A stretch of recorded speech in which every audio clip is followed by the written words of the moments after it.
Hello everyone and welcome to a new episode of F-Secure's podcast Cybersecurity Sauna. My name is Janne Kauhanen and I will be your sauna majori and the host of this podcast. In this show we're bringing you expert views on the hottest topics in the InfoSec game from our corner up north. So welcome to all our listeners and be sure to follow us on Twitter at #CyberSauna. How can companies know if their security investments are actually working? Getting attacked is the ultimate test, but hiring a red team is a less disruptive way to find out. These guys rely on technical chops, acting skills, and pure creativity to engage in an all-out attack on a company's defenses. Joining us today is Tom Van de Wiele, Principal Security Consultant at F-Secure, to talk about why companies hire red teams and his tricks for hustling his way into a company. Be warned, you'll never look at strangers around your office the same way again. Tom, what is red teaming and what isn't it?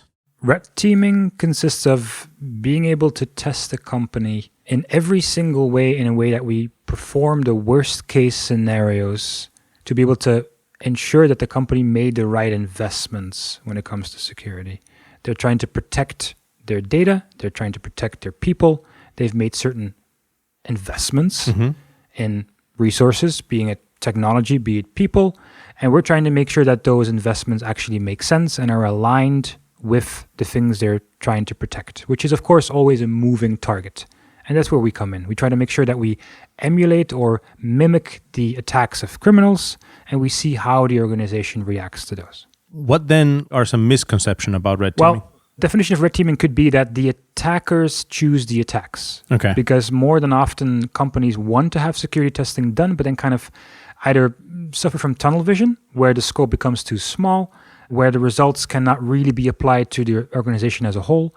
And kind of we want to get away from that, where we're a group of attackers that don't have to deal with what department a certain person is under or where a certain piece of technology is under. So we have free reign, so to speak. Of course, we have to keep it legal and within good taste. And that's how we test the companies for these kinds of scenarios that they're the most worried about. Examples of that could be we depend on our customer database. We want to protect customers, which is, of course, a primary concern for a lot of companies. But also the fact that certain companies are sitting on certain assets, my bank account, your bank account, those are zeros and ones on computers, mainframes usually. They want to see what it would take for a group of attackers to be able to get to that target, what it would cost, and if they were able to respond to that. Let us piggyback you for a day in your work. So what do you do? First of all, there's a enormous amount of information we have to gather about our target. There's ways of automating some of that, but that could be people who work there, the department names, telephone numbers being used, domain names, websites being used, public presence, brand presence, social media, any information that we can use against employees because we have obtained certain knowledge and thus we're trying to gain their trust, or information that we can just use to what we call pretexting, which is to make plausible scenarios in which someone would give us a little bit of information. And in that way, we are able to not only gain more information, but also have certain actions done on their behalf. So for example, if we have to spearfish certain individuals, we will try and get into their lives up to the point where that, of course, is legal. We don't want to be stalkers or appear creepy in any way. There are certain laws to abide, but we try to see what makes someone tick, what drives someone when it comes to business interests, but also personal interests. And in that way, we can create scenarios that give us a little bit more information, and that way you get this snowball effect where we have enough information to actually perform the actual attack. So that's the information gathering part. But basically what you're saying is, yes, you have to respect the laws. Yes, there are some contractual things from the customer, but other than that, you're doing what a real attacker would do. You're as close to that world as possible. Correct. And of course, it's a matter of budget because real criminals have budgets and managers too. So we try to see what kind of budget it would take for someone to be able to perform these actions. And if some actions can be detected by the company, others cannot because they're basically passive information gathering techniques. So to give you an example, we, for example, have to target top management of a company because usually they have the strategic overview. They see what products and services are in the pipeline. It's a huge competitive advantage to have information like that. We found out that, for example, one of the managers was very interested in Egyptian culture. And we found this out through his social media interests, through his Facebook, through news groups and stuff like that, where he's been posting for quite a while, kind of like an aficionado when it comes to Egyptian culture and old religions. So how's that a way in?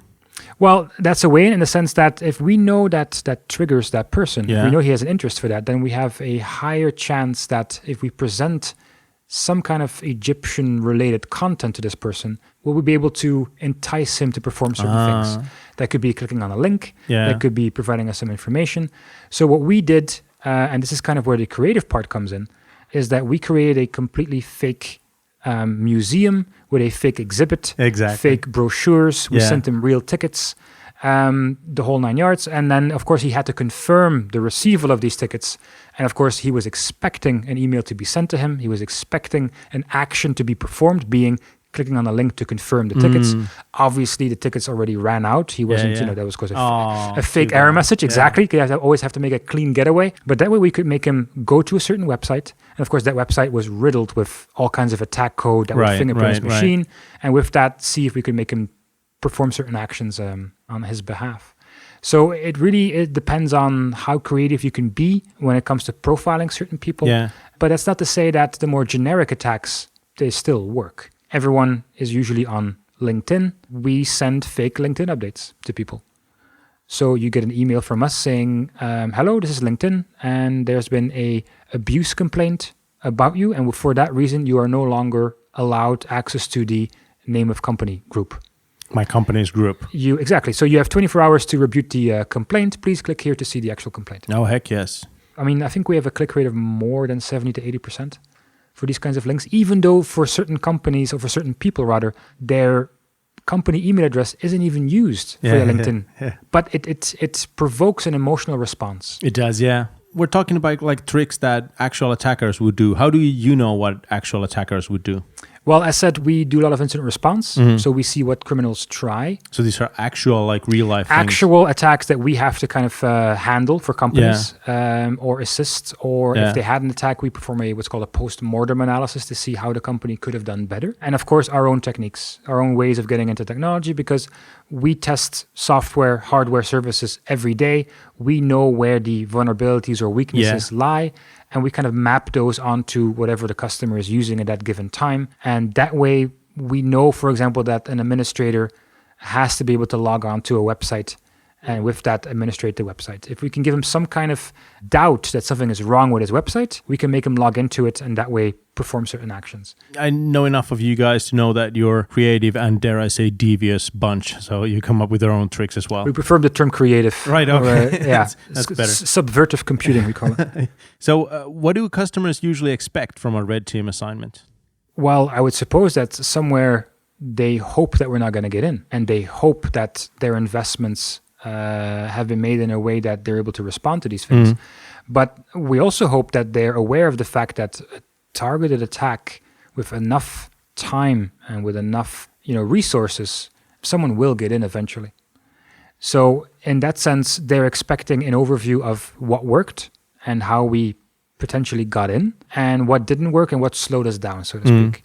So they will map this onto their investments. They will map this onto their compliance framework or the security policy they have internally, and to see where they have to make adjustments. Do you ever get used as sort of leverage inside the company so that the CISO knows that the company has certain vulnerabilities and he just wants sort of external people to come in and highlight that? People say that consultancy is someone who tells you the time using your watch. So yes, sometimes that happens. Sometimes it's a situation of lack of trust, right? In the sense that we have CISOs or IT managers that come to us and say, the name an application, SAP or whatever it is, the team says that they're doing great, but from the other teams, I hear different stories. And I have no real way of finding out if I have everything in check to be able to protect the data that we're sitting on. Perform this test, tell me what the real situation is from the perspective of an external attacker. And that's great value for money. Now, let's get back to your day. You've collected all this information. You've created your pretext, like this is my story, these are my targets, this is what I know about them, this is how I'm going to get them. What's next? Next would be to kind of see what the company operates on technically. Because in the end, the information is going to be stored on computers.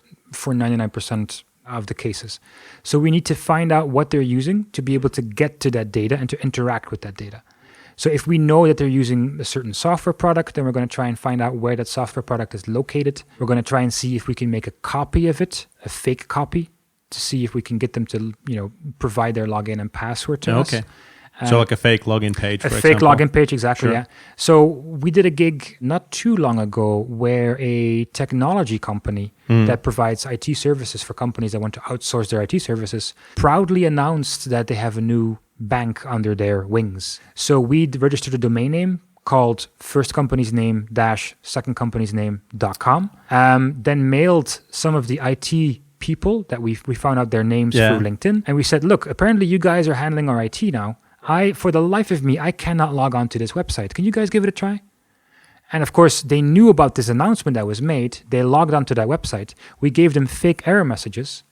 And those error messages actually contained real system names of other systems they have internally because... How convincing is that? We found out on the Google groups and other forums that some of the IT people actually were looking for certain error messages and on how to resolve them. So we just took those out, put those into the phishing website.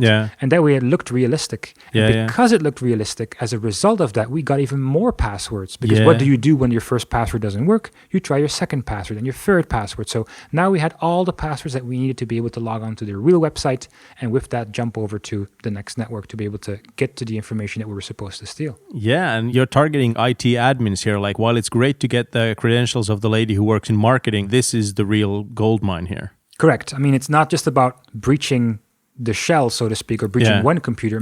We want to get a initial foothold in the network. So, and that could be anyone. So if we want to target IT, that's fine, but we'll probably do it through the marketing or sales department or the PR department or whatever it is. And then from there, jump over to whatever we need to jump over to be able to get to that information. But the end game surely is the domain admin creds.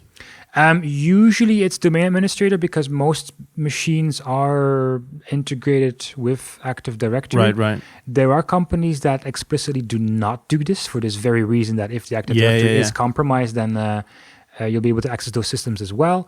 But yeah, if you attain domain administrator, it's basically game over. But sometimes we don't even have to go that far. Sure. Because if you're sitting on certain access towards a certain service that gives me what I want, social security numbers, medical data, whatever it is, then that's really all I need. But from a long-term perspective, as an investment, as an attacker, and again, attackers have budgets and managers too, you want to have some kind of persistence on the network. So to be able to guarantee your investment, attackers will always make sure they have multiple footholds in the network so they can come back for even more data. So now you've got the credentials to access, you've got the goods that you came for. Is that the end of the assignment, or is data exfiltration even something that needs to be tested? Well, you hit the nail on the head there. Now you have to get the data out. And now as an attacker, you have to make the choice between, am I going to sort through the data on the company network at the risk of getting caught, or will I just take all the data home and sort through it at home, so to speak? And it kind of depends on what data you're trying to steal. So usually getting the data out isn't a really big problem because most companies will allow certain encrypted services. Something as simple as just emailing it to your own Hotmail address, just to give you a random example, is still very effective. There's only very few people, or very few companies rather, that have some kind of filters in place to stop that, because most of their stuff on the internet uses that. So there's also the, what we call sneakernet, which is just putting it on a USB stick and walking out with the data. So all these techniques can be used depending on what kind of information you were supposed to steal. If that means a huge customer database, we will try to exfiltrate all of it, but usually we don't have to. We can just prove to the company that we got maybe half of it or whatever, and we can stop there. Because in the end, we really don't want to be sitting on a copy of the customer's database, because now we have to protect that too.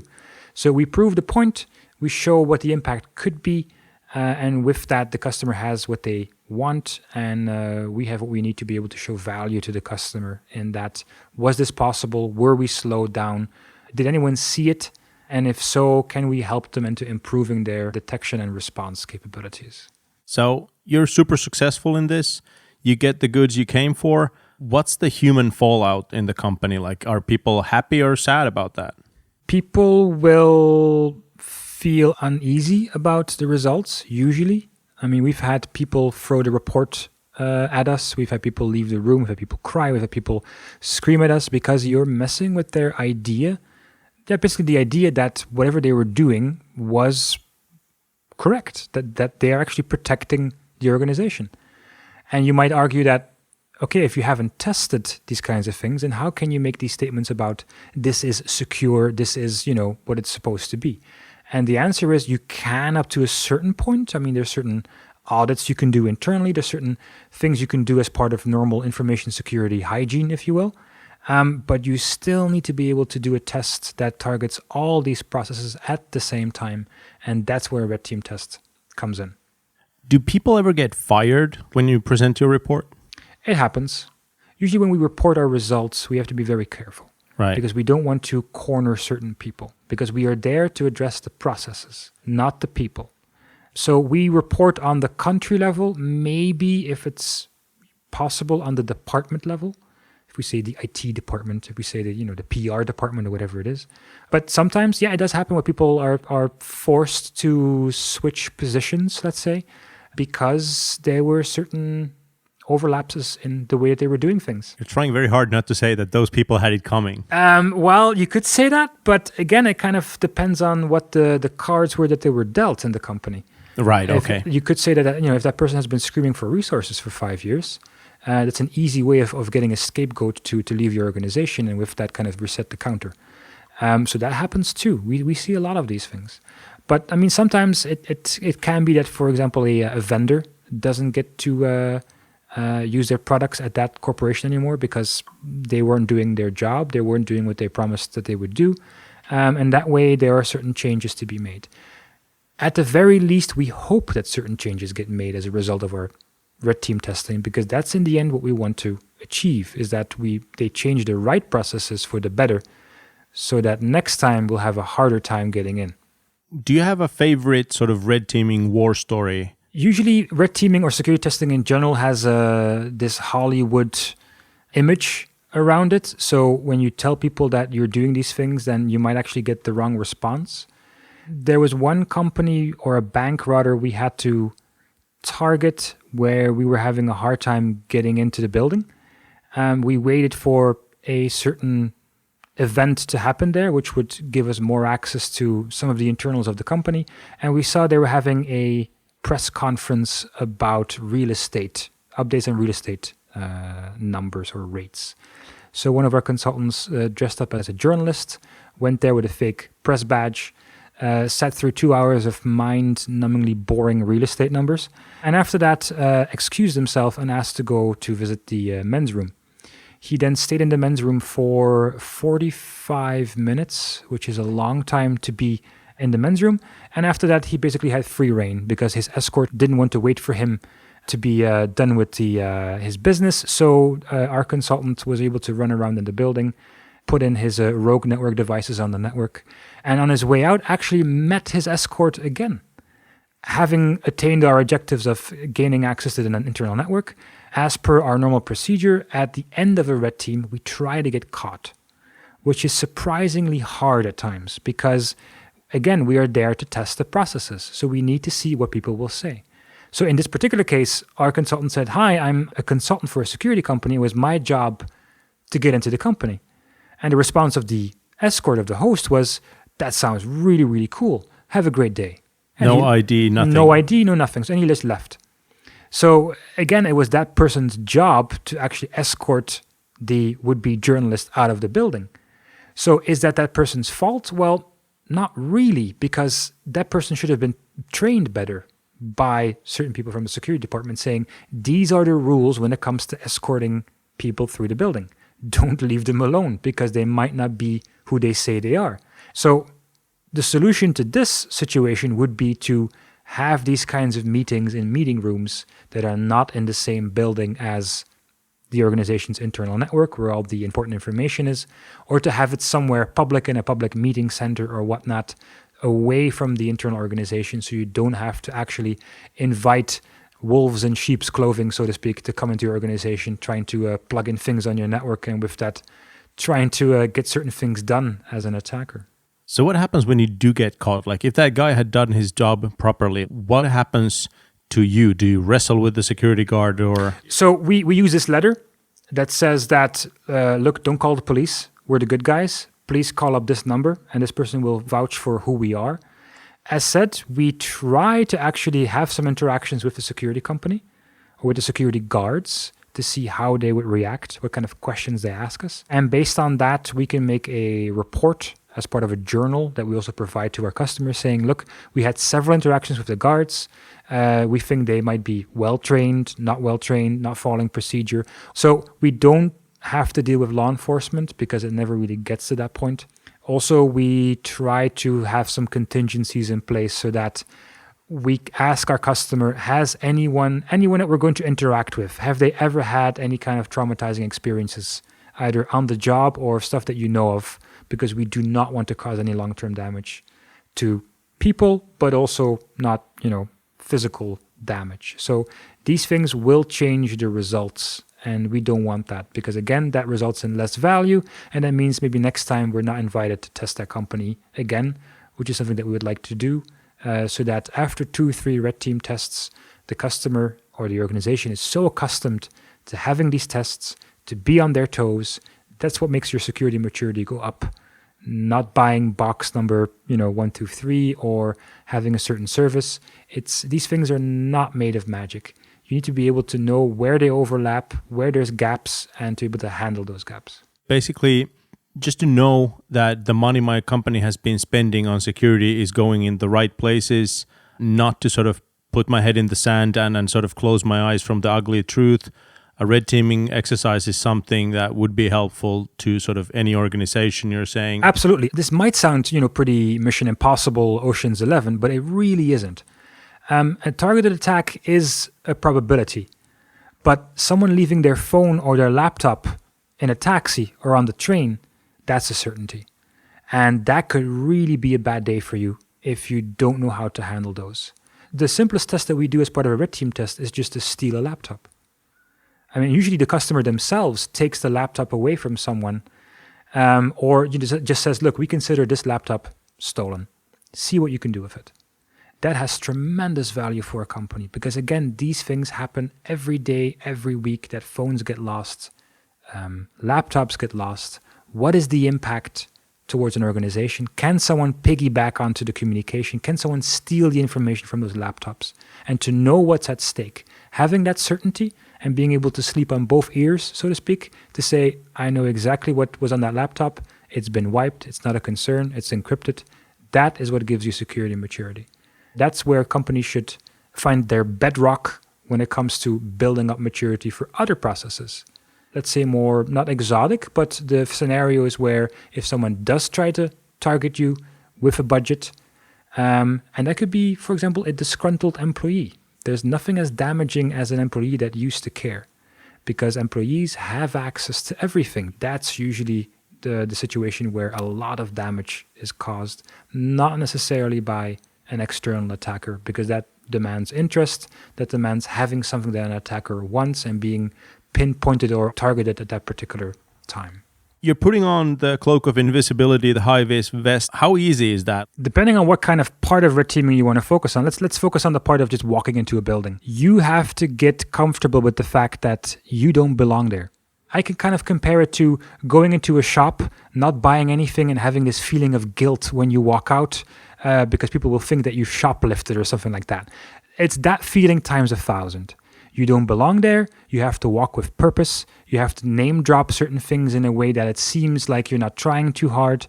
And sometimes that takes 2 or 3 context switches of switching from being an external worker guy who's just cleaning the windows, getting into the building, going to the bathroom, changing clothes, now pretending to be an employee, having a laptop under your arm, holding an apple, going to the next department, saying, can you just, have my hands full? Can you use your access card on the elevator to get to the trading floor where I'm supposed to be?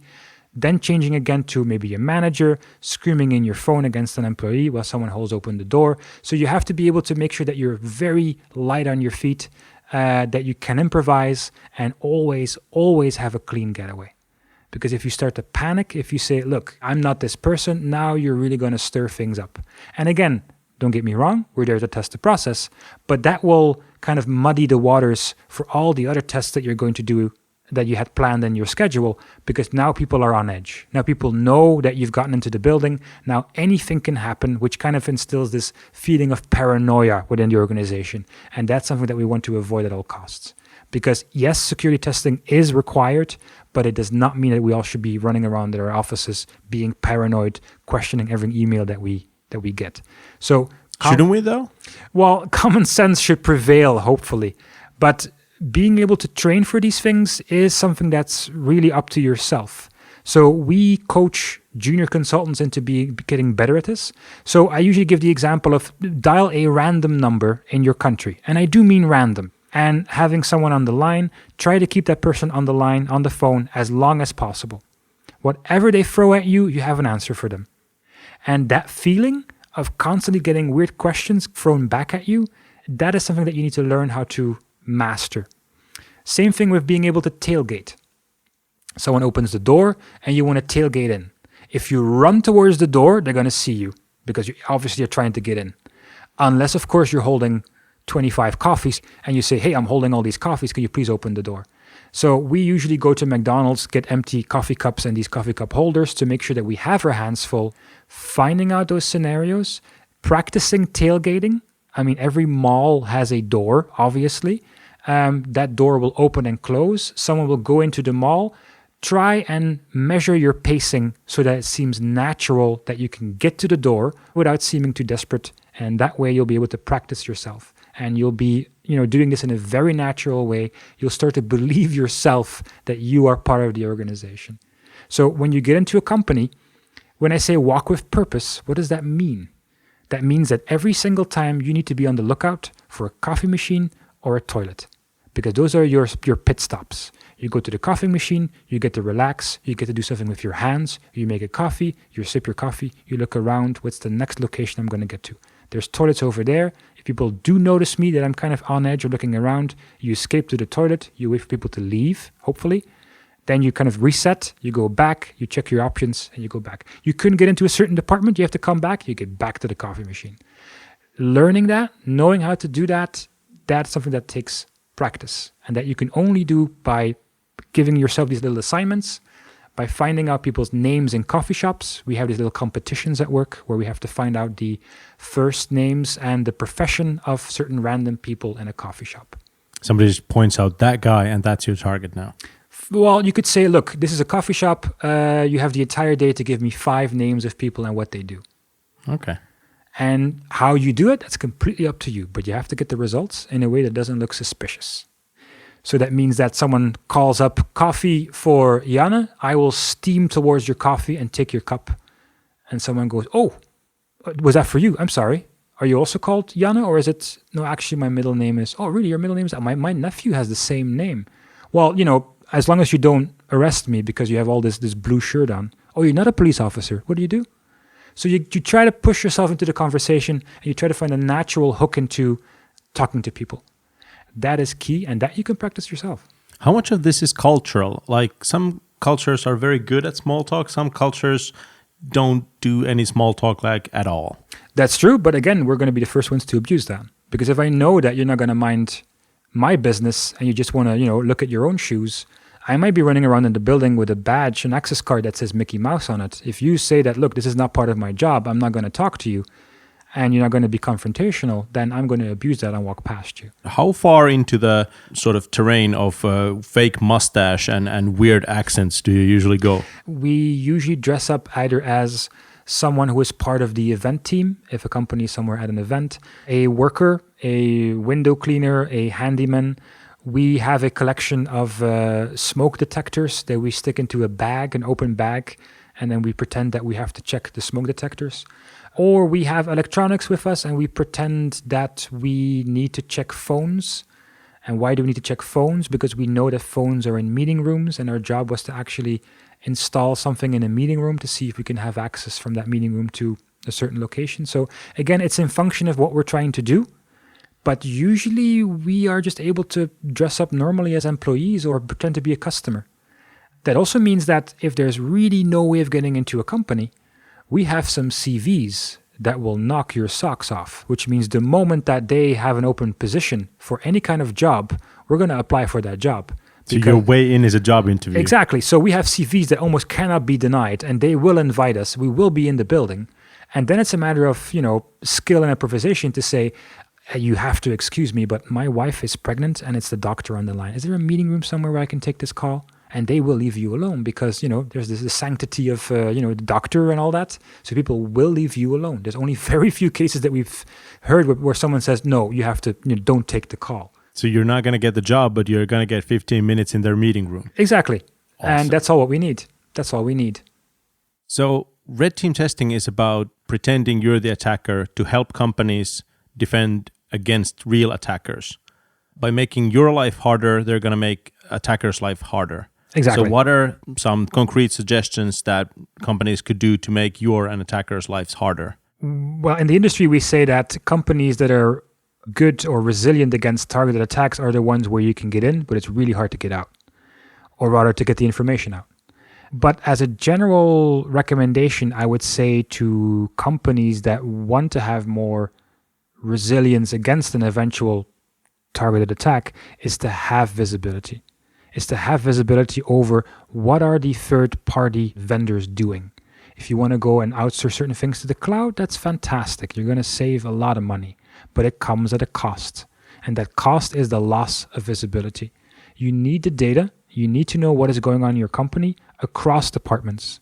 And if you can find a way where you can differentiate the noise from the signal, and that's kind of the trade-off or kind of the battle that a lot of companies are handling. They have all this data coming in and they have to kind of sort through it. Someone who has the visibility about the attacks that are going on right now and is able to detect those, that is going to make our life really hard as a red team, and is going to make the life of criminals really hard so that hopefully they will go to the next organization and not target you and leave you alone. Thank you very much for coming on the show. Pleasure. That was the show today. I hope you enjoyed it. Please get in touch with us through Twitter with the hashtag Cybersauna with your feedback, comments, and suggestions. Thanks for listening, and be sure to subscribe.